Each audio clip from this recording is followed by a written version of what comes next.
preekteks vir vandag volgens ons leesrooster is Handelinge hoofstuk 20, vers 35. Eintlik is die fokus op, maar ek gaan vir ons lees vanaf vers 28. Dit is die gedeelte waar Paulus daar by Efese was en wat hy besef het dat dit sy laaste besoek aan Efese is en dat hy nou gaan na Rome toe, waar hy uiteindelik ook daar gevange geneem sou word en uiteindelik ook na ons beste wete in oorlewering waar hy ook op die ouend vir die Here Jesus Christus gesterf het daar in Rome, en hy bring hierdie ouderlinge bymekaar en hy het 'n gesprek met hulle. Vir oulaas nou nog 'n stuk toerusting wat hy vir hulle gee, en uiteindelik dan nou ook sluit hy af die toerusting wat hy daar vir hulle gee, ook met hierdie klompie verse wat ons nou vanmôre hier met mekaar gaan saamlees in Handelinge 20 van vers 28 af.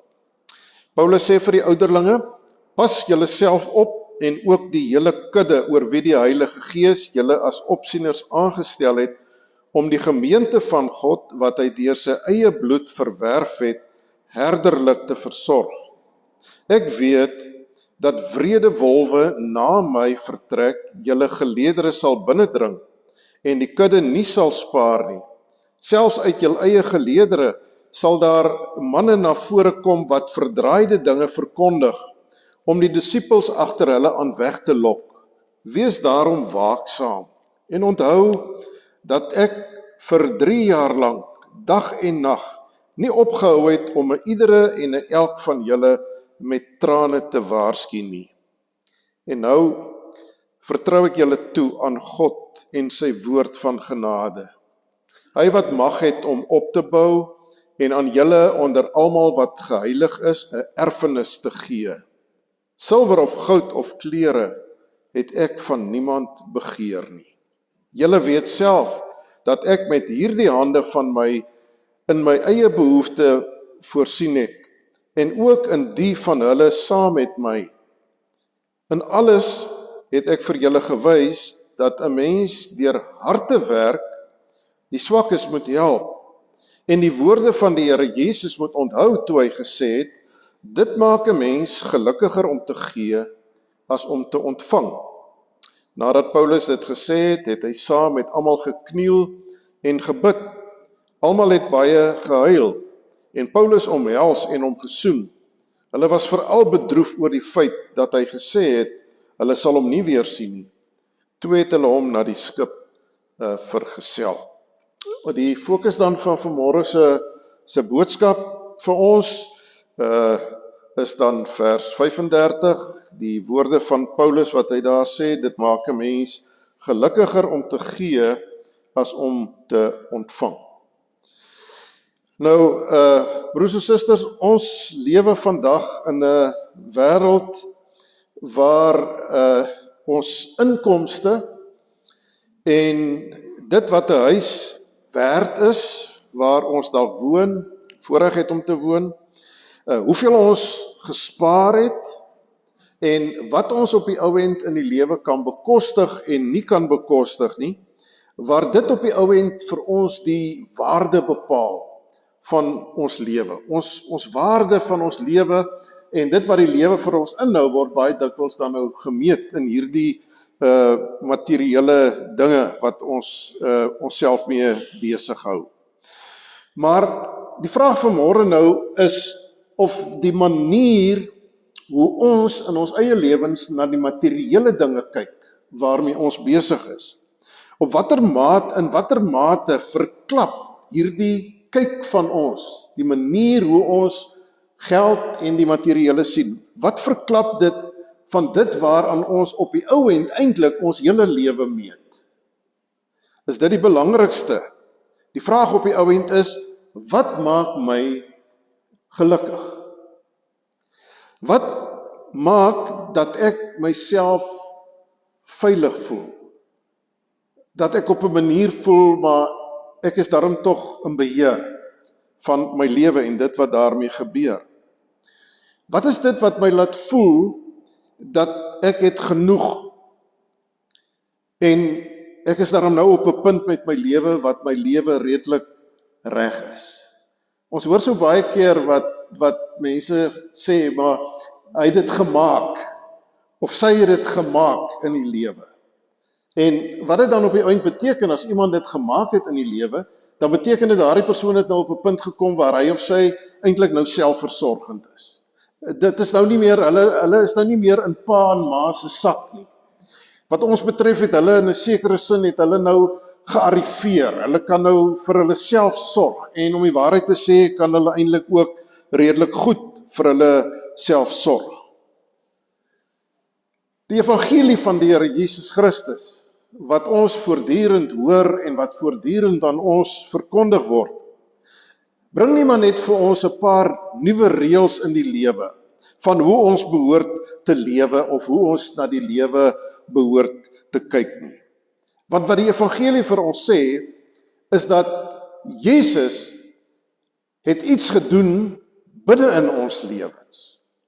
Dis nie iets wat buitekant ons lewens verander is deur die Here Jesus Christus nie. Dit wat in ons lewens 'n werklikheid is, dit wat reël is, dit wat in 'n sekere sin vir die kind van God die heel belangrikste is, belangriker as geld en belangriker as die materiële en die sekuriteite en dikwels valse sekuriteite wat dit meebring, dat hy deur sy Heilige Gees vir ons aangeraak het. Dat dit groter is, dat dit heerliker is, dat dit belangriker is as enige iets anders in die lewe. En eintlik moet 'n mens dan vir jouself kan sê, dat jy vir jou kan sê, dankie tog, my kind het dit gemaak. Nie wanneer my kind materieel onafhanklik is en selfstandig geword het nie, maar wanneer my kind in sy of haar hart werklik die Here Jesus Christus leer ken het. Want dis wat die Bybel vir ons sê, is dat dit wat God met ons doen, is werklik. Soos die Engelsman sê, dis reël. Dis die realiteit in ons lewens. En wat is dit? Dat hy deur sy Heilige Gees vir elke kind van God die wedergeboorte geskenk het. En die wedergeboorte is nie iets wat jy met jouself kan laat gebeur nie. Dis nie jouself wat jou hier diep in jou hart kan verander nie. Dit is alleen maar net die Heilige Gees van God. Dis alleen die Heilige Gees van God wat gemaak het dat jy vandag na jouself kan verwys as iemand wat bekeerd is. Nie in die sin dat jou lewe noodwendig so wonderlik verander het nie, maar dat jy kan weet in jou hart dat jy het jouself tot die Here Jesus Christus gekeer en jy in jou hart glo dat die Here Jesus Christus deur sy Heilige Gees binne in jou woon. Dis die werklikheid, die grootste werklikheid van die lewe wat die belangrikste is. Dat jy 'n nuwe mens gemaak is. Ja, baie dae voel jy nog glad nie so nuut nie. Baie dae is jy baie bewus daarvan hoe jy nog worstel by die ou dinge in jou lewe. Maar nietemin weet jy dat jy innerlik nuut gemaak is. Dat wanneer jy nie nuut lewe nie, jy bewus is daarvan. Dat jy skuldig voel daaroor. Dat jy gedurig weer deur die Here en deur sy woord oor en oor aangespreek word en jy jouself op die ou end ongemaklik voel daarmee. Dat jy nie daar is waar die Here wil hê dat jy moet wees in jou gehoorsaamheid en jou toewyding aan hom nie. Dis die werklikheid van die lewe wat voor die oog van die kind van God moet staan. Jy is duur gekoop deur die bloed van die Here Jesus Christus. Die Heilige Gees van God woon binne in jou met al sy goddelike krag om dit vir jou moontlik te maak om die vrug van die Gees van liefde, vriendelikheid, goedheid, getrouheid en al daardie dinge in jou lewe te kan leef. Die wêreld sê vir ons, dis nie so die belangrikste nie. Die belangrikste is dit waarmee jy kan leef. Want dit op die ou end getuig ons lewens ook daarvan in watter mate ons ook val vir dit wat die wêreld vir ons leer, wanneer ons so besig is met die wêreld en met die materiële dinge in die wêreld en om te kan verdien en om sekuriteit te kan opbou, dat ons van die môre tot die aand, van maandag tot maandag besig is en naweke so uitgeput en so moeg is, dat ons op die ou end ook Sondag nie tyd het vir hom wat deur sy Heilige Gees ons lewens kom aanraak het en wat ons kom nuut maak het nie. So het die wêreld vir ons beet. So sleur die wêreld vir ons mee met die waarde wat die wêreld vir ons gee en wat die wêreld as waarde ag in die lewe. Dat ook my stilte tyd en my wees met die Here van elke dag, dit pas nie in my program nie. Dis 'n worsteling vir my om daarby uit te kom. Dis nie 'n prioriteit in my dagprogram nie. Want sien, daar's te veel ander dinge waarmee ek besig is en dit waarmee die wêreld op die ou end vir my besig hou. So die wêreld leer vir ons dat satisfaksie en tevredenheid lê daar waar jy meer kan kry. Daar waar jy beter vir jouself kan sorg. Daar waar jy beter jouself kan beskerm teen die aanslae van die lewe en die onsekerhede van die lewe. En dit kan ook soms waar wees van 'n gemeente. Dat ook 'n gemeente so gefokus is op die materiële goed en die oorlewing van 'n gemeente finansiëel, dat dit op die ou end die kernpunt van die gemeente se bestaan is om te sorg dat die finansies dat dit daar is. Dit is waarmee ons besig is. Dis ons hoogste goed. Dis ons belangrikste ding wat voor ons oog is. Nou, die Here Jesus het in die tyd wat hy, die 3 jaar wat hy hier op aarde geleer het hy dit baie duidelik vir ons ook gemaak, dat dit wat ons het, is dit wat ons op die ou end uit die hand van God ontvang. Dat dit nie uit onsself uit is nie, dat dit nie uit ons eie gesondheid en ons eie goedheid en ons eie kragte is, dat ons dinge het en dinge besit nie. Maar dat dit God is, wat op die ou end deur sy genade, sy hand van versorging oor ons lewens hou. Daarvan is die getuienis mos nou baie rondom ons, wat ons weet van mense, wat in 'n oogwink absoluut alles in hulle lewe kan of verloor het. Mense sien dit ook nou weer, die tragedie wat reg oor die wêreld is, hoe mense in 'n oomblik eenvoudig alles verloor. So dit wat ek het, en is nie outomaties op die ou end in my lewe nie, maar is iets wat uit die hand van God na my toe kom, en wat dit duidelik is, dat ons ook die Here dankbaar daarvoor moet wees. Die Here Jesus het ook, toe hy die 2 brode en 3 visse, of is dit 3 brode en 2 visse? Ek kan nie meer onthou nie, ek dink is 3 brode en 2 visse, nee. Julle knik nie eintlik om vir my te bevestig, dat ek wel die Bybel reg het nie. So hy het ook toe daai 3 brode en 2 visse, of 2 brode en 3 visse, het hy daai eenvoudige maaltyd wat hier voor hulle gelê het hy opgekyk na die hemel en het hy die een wat deel was van die skepping, wat teenwoordig was, wat deel gehad het aan die skepping, het hy vir die Vader gesê, Vader, dankie vir hierdie brood en hierdie vis wat ons vandag hierso kan eet. So dis wat hy vir ons geleer het, om dankbaar te wees daarvoor, om op hom te vertrou, om nie rond te hardloop in die lewe van bekommernis oor wat gaan ons eet, of wat gaan ons aantrek, of wat gaan ons drink nie. Hy het gesê, daaroor is die heidene bekommerd. Gelowiges is nie bekommerd daaroor nie, want julle hemelse Vader sorg vir julle. Wanneer julle die koninkryk eers stel, dan sorg julle hemelse Vader vir hulle, om God te vertrou. Maar hy het ook geleer dat dit wat God vir ons gee in ons hande, dat dit iets is wat ons ook moet uitdeel en ook moet gee vir hulle wat dit nie het nie. Die vraag waaroor dit vanmôre gaan nie daaroor of ek as gelowige of die kerk geld mag hê nie. Natuurlik mag ons geld hê, moet ons geld hê, om sekere verantwoordelikhede wat ons het te kan nakom.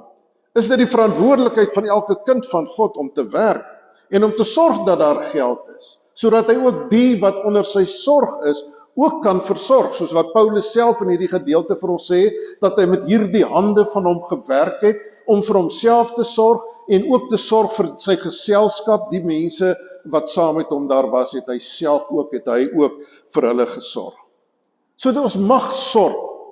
Ons moet sorgsaam wees, nie besorg nie, maar ons moet sorgsaam wees. Ons moet vooruit beplan en ook vooruit voorsiening maak op 'n individuele vlak, maar ook op die vlak as 'n gemeente. Die vraag waaroor dit vanmôre gaan is wie besit vir wie? Besit ons die besittings wat God aan ons gee? Of besit ons besittings vir ons? Watter gitaar klink die hardste in my lewe? Watter gitaar word die hardste geslaan? My besittings of op die ouend ek wat 'n kind van die Here is, wat nuut gemaak is deur die Here? Ek dink dit is baie duidelik vir ons almal dat dit maar iets is waarmee ons baie kan sukkel van tyd tot tyd. Dat die materiële dinge is waaraan ons baie verknog raak. Waaraan ons baie kan vashou, die gerief en die gemak op die ouend in die lewens, wat dit in ons lewens inbring. Maar die wonderlike is dat die Here nie net vir ons binne-in nuut gemaak het en die wedergeboorte gegee het nie. Die wonder van sy genade is dat hy ons nog elke dag vashou, dat terwyl ons deur hierdie lewe loop, met sy materiële dinge en sy materiële uitdagings en alles wat daarmee gepaard gaan, dat hy deur sy Heilige Gees saam met ons loop. En wanneer ons verknog raak en so afhanklik raak van die materiële, dat dit op die ouend ons bron van troos is, dat dit ons bron van gemak en van tevrede en gelukkig voel word, dat hy deur sy Heilige Gees nie ophou om binne in ons harte te werk nie. En daarom het die Here nie net vir my en vir jou nuut gemaak nie, maar is hy ook deur sy Gees besig om binne in ons te werk. En is hy ook vanmôre deur sy woord besig om binne in ons te werk. En ook vir ons opnuut te vra met watter oë kyk ons na die wêreld en die wêreldse dinge. Wat is die hoek waarmee ons op die ouend na die wêreld kyk? Want sy diepste begeerte is dat ek en jy ook sal groei in ons verhouding met hom. En soos wat ons in ons verhouding met hom groei, dat ons sal leer om reg te kyk na die lewe. Dat ons sal leer meer en meer om aan die regte dinge in die lewe waarde te heg. Dat ons prioriteite sal regkom. Dat ons sal groei daarin, dat ons prioriteite in die lewe sal regkom. Ons fokus in die lewe sal regkom. Waar kyk ons? Waarop is ons oë op die ouend gefestig? Gaan dit maar net oor ek, myne en myself?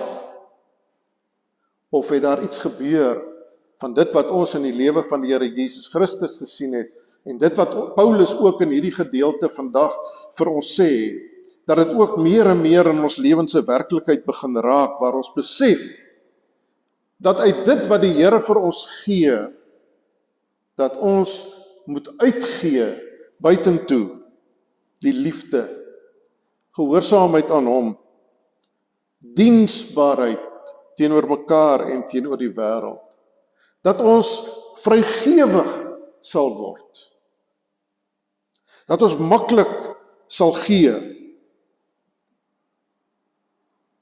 Die woord van die Here sê vir ons, dat as daar oor 'n lang tyd in jou lewe geen beweging is nie, as jou manier van kyk na die lewe en die goed wat vir jou waarde in die lewe het, as dit maar net onveranderd bly, as daar nie verandering besig is om plaas te vind in jou lewe en jou perspektiewe wat jy het oor die lewe nie, dan word dit op die ouend 'n goeie vraag, of die Here Jesus Christus wel in jou lewe teenwoordig is.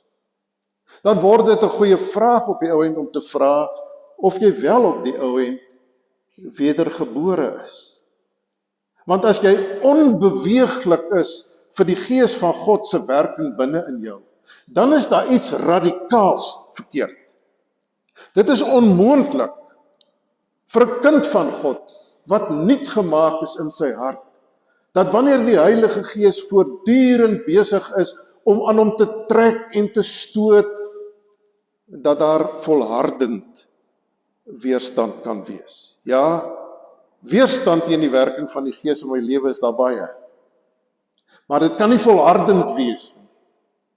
Daar moet die oomblikke wees waar die Heilige Gees my beweeg, wat hy my posisie, wat ek in die lewe inneem, wat hy my verskuif, waar hy my manier van kyk na die wêreld en die wêreldse dinge, waar hy daai oog waarmee ek kyk, die hoek waarmee ek kyk, waar hy dit verander.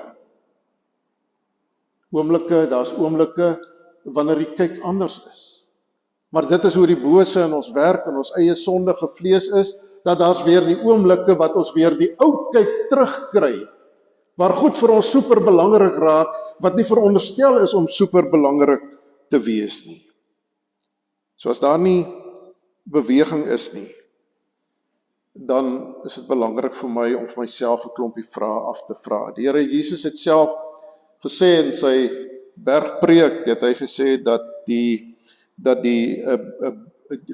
was die opdrag gewees, dra die vrugte wat by die bekering pas.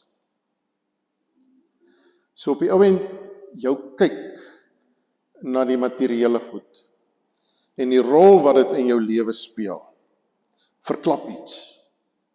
Dit verklap iets, of dit deel is van die vrug van bekering, en of die teendeel daarvan waar is. Hoe langer hoe meer moet ons daardie vrug van die bekering kan dra. Terug by Handelinge 20, Paulus neem afskeid van die ouderlinge van Efese. Hy praat met mense wat die verantwoordelikheid het om leiding te gee, die leiers, aan die gemeente van die Here Jesus Christus. Paulus sê vir die ouderlinge, pas julle self op, en ook die hele kudde. Maar hy sê, begin by julle self. Pas julle self op. Hy sê nie in die eerste plek, pas die gemeente op nie, maar pas julle self op. Begin by julle self, as leiers. Hy is besig om met die leiers in die gemeente hier te praat. Maak seker dat julle is die voorbeeld in julle eie lewens van hulle wie julle veronderstel is om te lei. Julle is die herders, soos die model wat Paulus hier gebruik. Julle is die herders wat moet lei, en die gemeente is die kudde van die Here wat julle moet lei, uitvat, en laat die kudde van die Here veiding vind, soos 'n herder sy skape uitvat.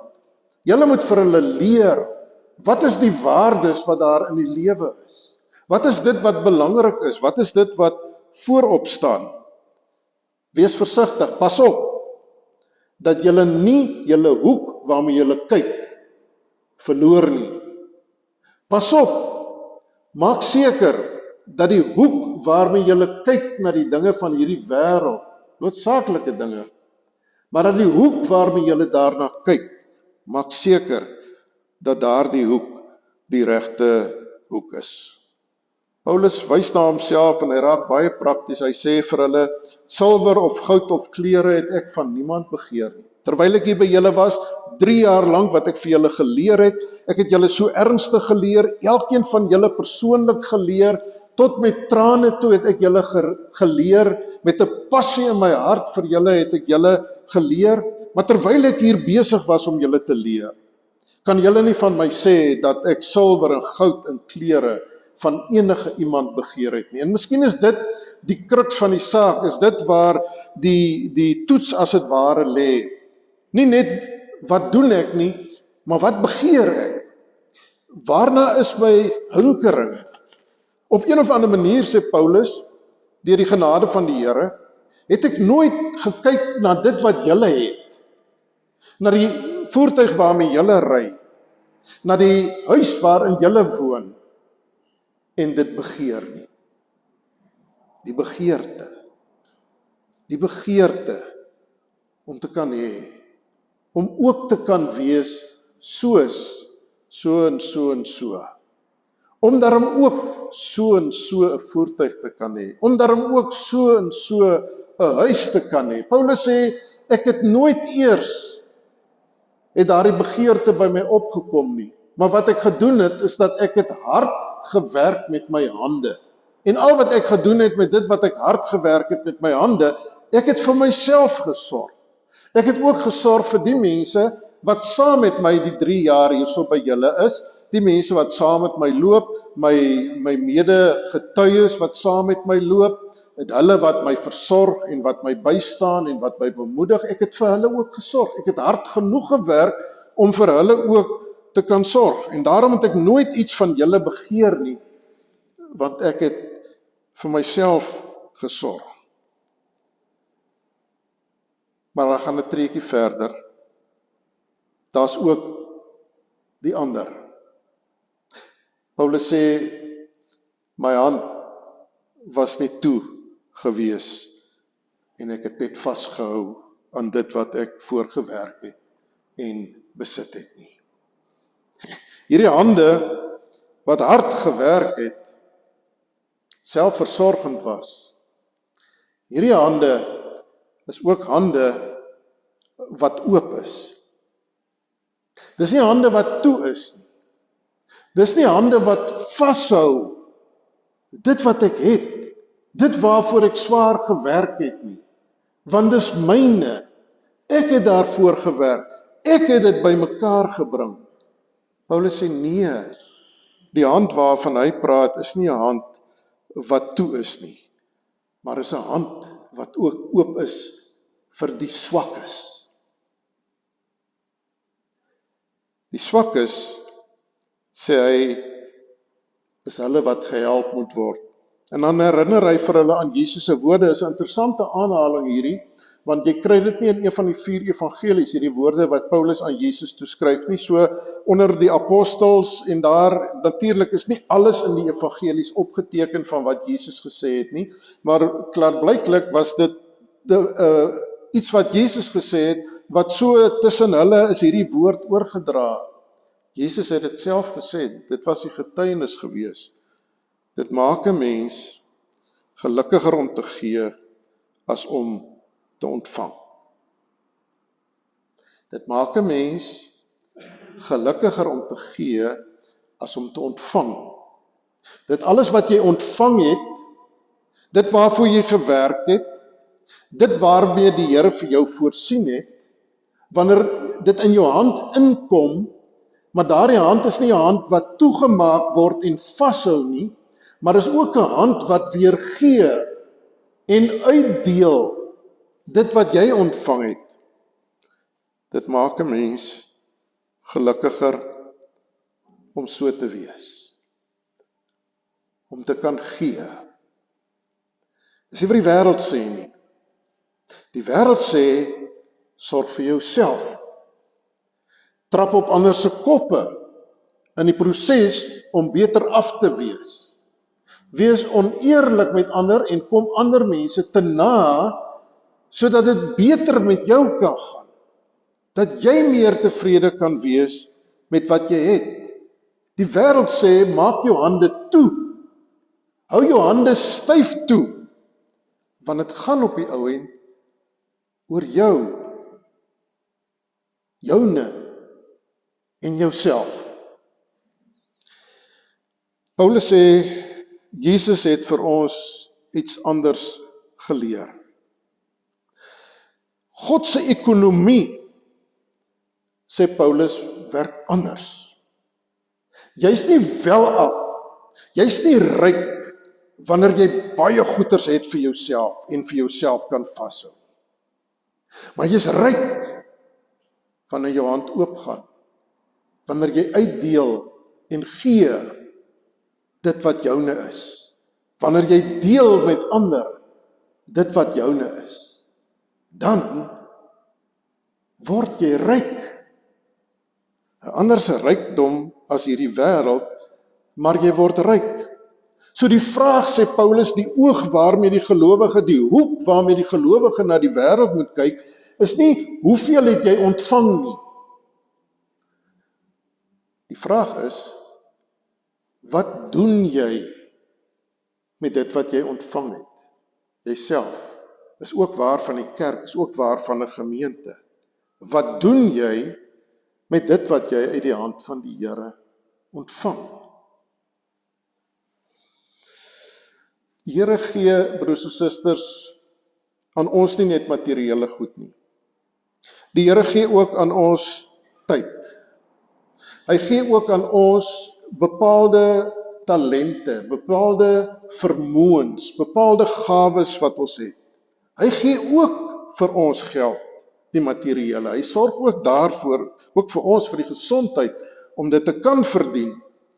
Hy gee vir ons ervaring wat ons in die lewe opdoen, van omstandighede, van werklikhede rondom ons, maar ook ervaring van mense en die behoeftes van mense. Hy gee vir ons vaardighede, die Here gee vir ons geleenthede.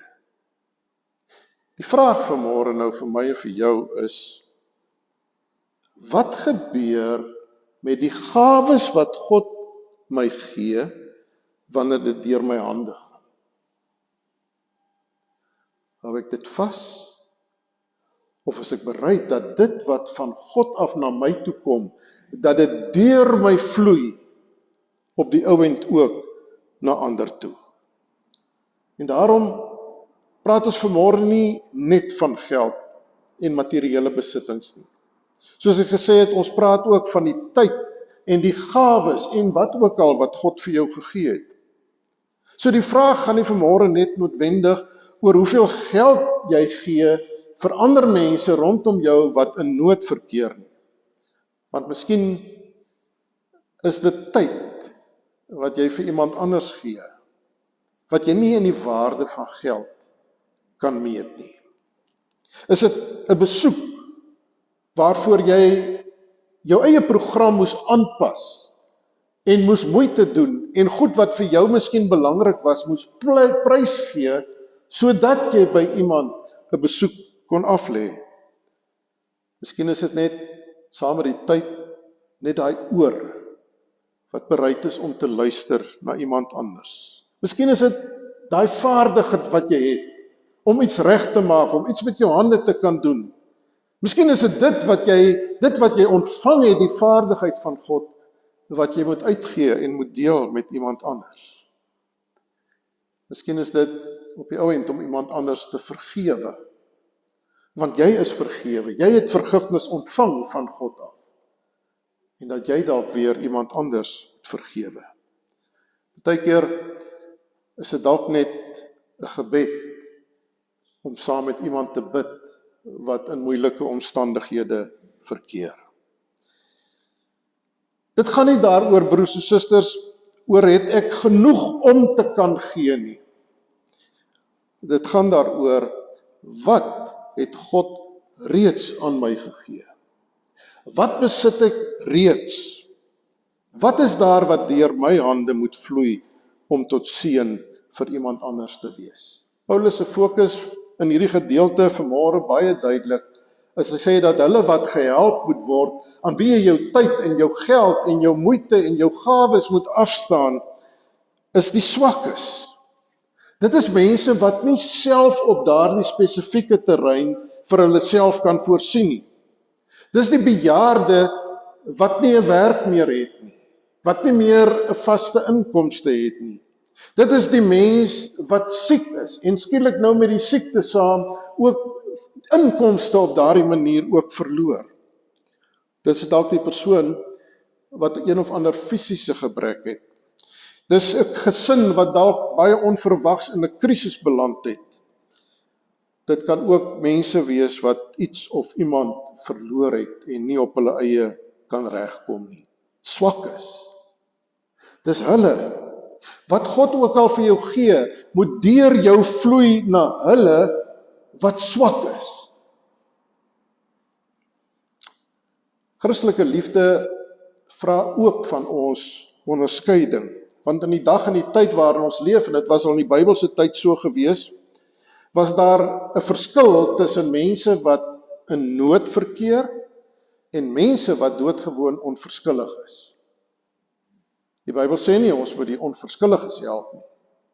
Die Bybel sê ons moet hulle wat in nood is, moet ons help. Die Bybel sê nie ons moet hulle help wat nie met hulle eie hande wil werk nie. maar ons moet hulle wat met hulle eie hande wil werk, maar nie kan werk nie, in hulle nood en in hulle behoeftes moet ons voorsien. Die Bybel leer nie vir ons dat ons luiheid moet beloon nie, maar dat ons hulle wat in nood verkeer, dat ons hulle nie verby kan gaan nie. Paulus is nogal baie kras wat dit betref.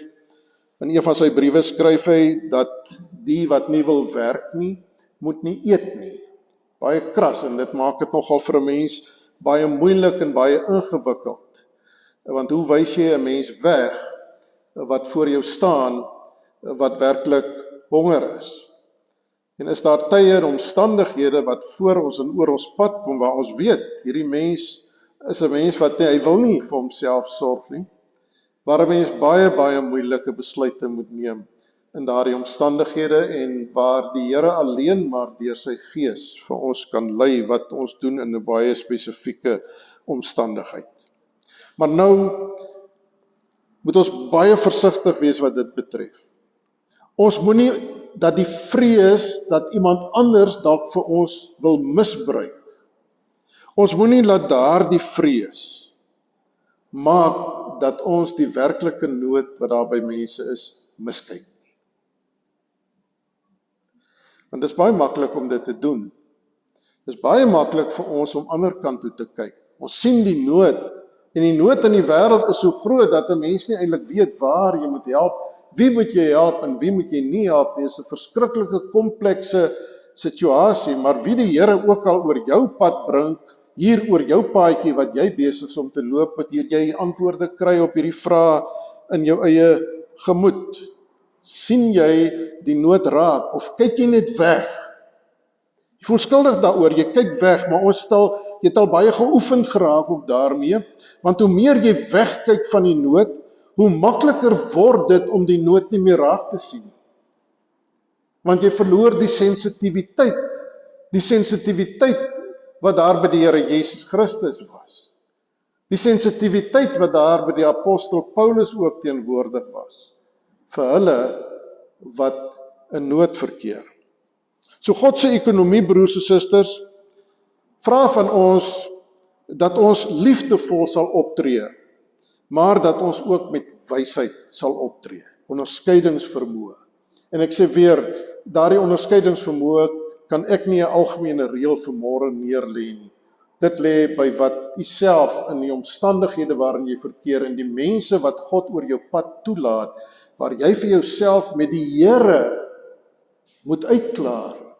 Wat vra hy van jou in hierdie spesifieke omstandigheid? Om te gee maak 'n mens gelukkiger as om te ontvang. Dit kom terug na my en jou toe vanmôre. Die vraag vanmôre is, wat doen hierdie teks met my en met jou? Wanneer die woord vanmôre sê, jy sal gelukkiger wees wanneer jy gee, as wat jy ontvang. Of die vraag miskien om te vra, in hoeverre het ek al die Heilige Gees toegelaat om met hierdie saak in my hart te werk, om my kyk op die lewe en my hoek waarmee ek kyk op die lewe te verander. Die gelukkig waarvan hier gepraat word, ek hoop u verstaan dit so, is nie wat baie mense dink, dat gee en vir jou, jy sal weer terug ontvang. As jy gehoorsaam is aan die Here en jy sorg vir ander, dan word daar weer in dubbele mate vir jou teruggegee. Dis nie die verkondiging van die woord nie. Want om te gee mag beteken dat jy in bepaalde omstandighede jou lewensstandaard moet verlaag, waar jy self moet leer om met minder in die lewe klaar te kom, sodat jy hulle wat nie het nie, kan help. So hierdie is nie 'n winsreëling wat hier gemaak word nie, gee, en jy sal nou gelukkiger wees in die sin van materiële goed. Want die geluk waarvan hier gepraat word, is nie in die eerste plek 'n geluk op materiële gebied nie. Natuurlik by die Here, ons kan nie vir hom voorskryf wat hy moet doen nie. Dis ook nie uitgesluit nie. Die Here het al baie keer mense wat baie gegee het, weer met baie geseën, sodat hulle meer kan gee en meer kan uitdeel. Maar dit gaan hier daaroor dat die belofte saamhang met dit wat hier binne in jou gebeur. Die geluk gebeur binne in jou. Jy word 'n gelukkiger mens. Jy word gelukkiger in jou verhouding met die Here. Die Here word 'n groter realiteit in jou lewe. So daai geluk is iets wat hier binne in jou gebeur, wanneer jy begin vry raak van die verknogtheid aan die materiële dinge waarmee ek leef. Dinge wat ek nou al myself wys gemaak het, ek kan nie sonder dit klaarkom nie. Miskien kan ek sonder dit klaarkom, sodat ander wat niks het nie, ook iets kan hê.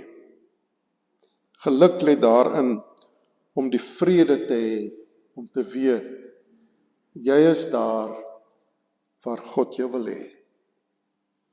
Jy is besig met dit wat God wil hê, jy mee besig moet wees. Niks anders kan vir jou groter vrede en innerlike geluk en tevredenheid gee as dit nie.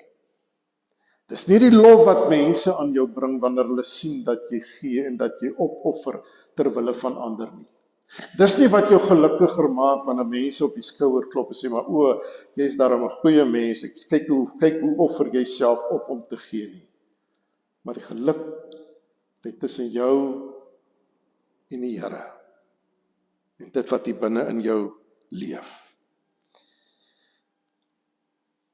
Wie is daar wat jy dalk in hierdie week wat kom? Jou hand moet oopmaak.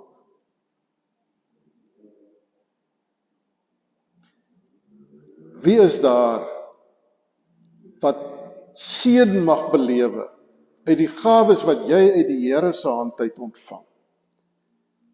Wanneer jy ook jou hand oopmaak en ander seën met dit waarmee jy geseën is. Amen. Hemelse Vader, Here, hierdie ding is 'n ding wat maar baie naby aan ons vlees lê en wat diep in ons binneste krap vir ons almal. Want ons leef in hierdie wêreld wat vir ons wys gemaak het dat geluk en tevredenheid en sekuriteit lê op die ou end in wat jy het. Maar u woord leer vanmôre vir ons anders. U woord sê vir ons dat die geluk en die sekuriteit lê daarin om te weet, ons is daar waar u wil hê wat ons moet wees. Wanneer ons hulle wat swak is, help. En daarom bid ons, o Here, wil u nie elkeen van ons se oë oopmaak vir daar waar u wil hê dat ons moet deel dit wat u vir ons gegee het nie. Maak ons gehoorsaam. Maak ons getrou. In Jesus naam. Amen.